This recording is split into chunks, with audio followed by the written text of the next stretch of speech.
99. God's Son, Israel. In Hosea chapter 11, verse 1, we read God's affirmation. When Israel was a child, then I loved him and called my son out of Egypt. Earlier, God had declared to Pharaoh, Israel is my son, even my firstborn, and I say unto thee, let my son go that he may serve me, and if thou refuse to let him go, behold, I will slay thy son, even thy firstborn. Exodus chapter 4, verses 22 and 23. The covenant people are called the Israel of God in both Old and New Testaments. Galatians chapter 6, verse 16. They are, however, the Israel of God only insofar as they are in the Lord, their Redeemer. The true Israel is God's Son, Jesus Christ. Hence, in Matthew chapter 2, verse 15, Hosea chapter 11, verse 1, is seen as more than an historical statement. It is prophecy which is fulfilled or enacted when the Christ child returns from the Egyptian sojourn. Just as historical Israel was called out of bondage and slavery in Egypt, so the Christ of God leads his covenant people in every age out of the captivity of sin and death into the glorious liberty of the sons of God. Romans chapter 8, verse 21. They are made a new creation, no longer members of a world sentenced to death and destruction, more drastic than the world before the flood, but members and citizens of the kingdom of God. They are joint heirs with Jesus Christ. Romans chapter 8, verse 17. And thus are princes with God. They are friends and princes. John chapter 15, verses 13 to 15. Because they keep God's commandments, and God rules and wars in and through them. Christ the Lord is declared King, the one in whom and through whom the triune God rules. In Isaiah chapter 33, verse 22, for the Lord is our judge, the Lord is our lawgiver, the Lord is our King, he will save us. The angel Gabriel told Mary that her son would be the great king predicted from of old and promised by God. And the angel said unto her, Fear not, Mary, for thou hast found favour with God. And behold, thou shalt conceive in thy womb, and bring forth a son, and shalt call his name Jesus. He shall be great, and shall be called the Son of the Highest. And the Lord God shall give unto him the throne of his father David. And he shall reign over the house of Jacob forever, and of his kingdom there shall be no end. Luke chapter 1, verses 30 to 33. We have Isaiah chapter 9, verses 6 and 7 echoed here. The mighty God, the everlasting Father, the Prince of Peace, is he of whom it is said, Of the increase of his government and peace there shall be no end. Jesus came as the heir to David's throne. Matthew chapter 2, verses 1 to 6, Luke chapter 1, verses 30 to 33, John chapter 19, verses 19 to 21. Paul declares Jesus to be the blessed and only potentate, the King of kings, and Lord of lords. 1 Timothy chapter 6, verse 15. And history will, in God's time, manifest this fact. Revelation chapter 19, verses 11 to 16.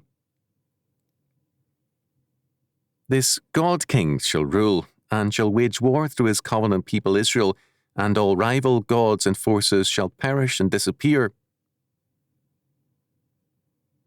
But the Lord is the true God, God of truth. He is a living God, and an everlasting King. At his wrath the earth shall tremble, and the nations shall not be able to abide his indignation. Thus shall he say unto them, The gods that have not made the heavens and the earth, even they shall perish from the earth and from under the heavens. He that made the earth by his power, he hath established the world by his wisdom, and hath stretched out the heavens by his discretion. When he uttereth his voice, there is a multitude of waters in the heavens, and he causeth the vapours to ascend from the ends of the earth. He maketh lightnings with rain, and bringeth forth the wind out of his treasures. Every man is brutish in his knowledge. Every founder is confounded by the graven image, for his molten image is falsehood, and there is no breath in them. They are vanity, and the work of errors. In the time of their visitation they shall perish. The portion of Jacob is not like them, for he is the former of all things. Berkeley version, for he is the creator of all things. And Israel is the rod of his inheritance. The Lord of hosts is his name. Jeremiah chapter 10, verses 10 to 16. The Scriptures are so full of such declarations of God's kingship, power, and victory that it requires willful blindness for churchmen to retreat into Neoplatonic pietism and a dispensational denial of Christ's kingship. Jesus Christ is the true Israel, God as King, God at war victoriously. In him God has called his sons of grace, the children of adoption, out of Egypt, out of bondage to sin and death. He has set their feet on the road to the promised land, and he goes before and behind them, a pillar of fire and a cloud to protect and defend them. He is their assurance of victory and their confidence.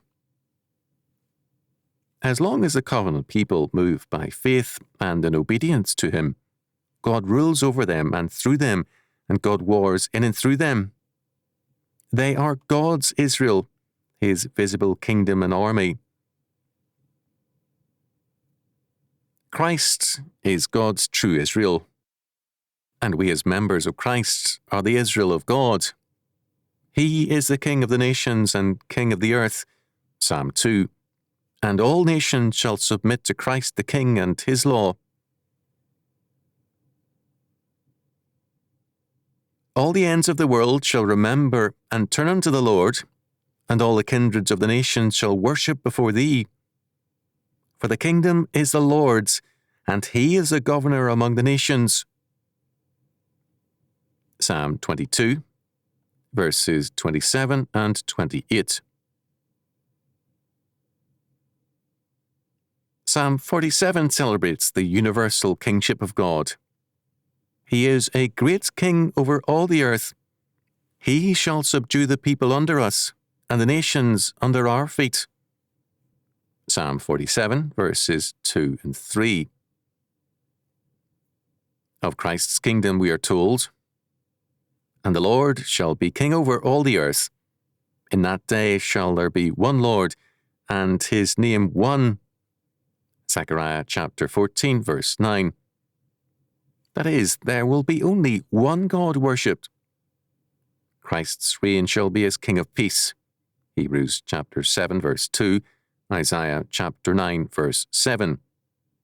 But first his enemies must be made his footstool by his willing people. Psalm 110, verses 1 to 7. He shall judge among the heathen. He shall fill the places with dead bodies. He shall wound the heads over many countries.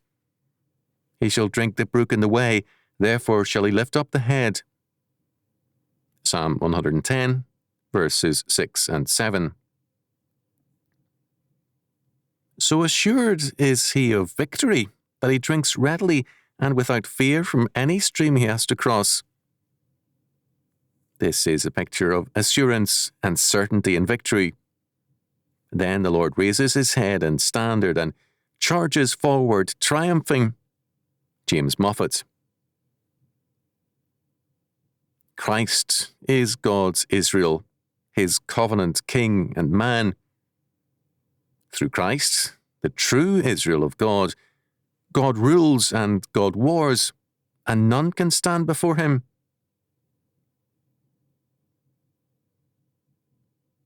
We are either the people of his kingdom, members of Israel by faith, and ruled by his statutes and laws, or we are among those against whom he wages war. He is God's son, Israel. There are no non-combatants in his war.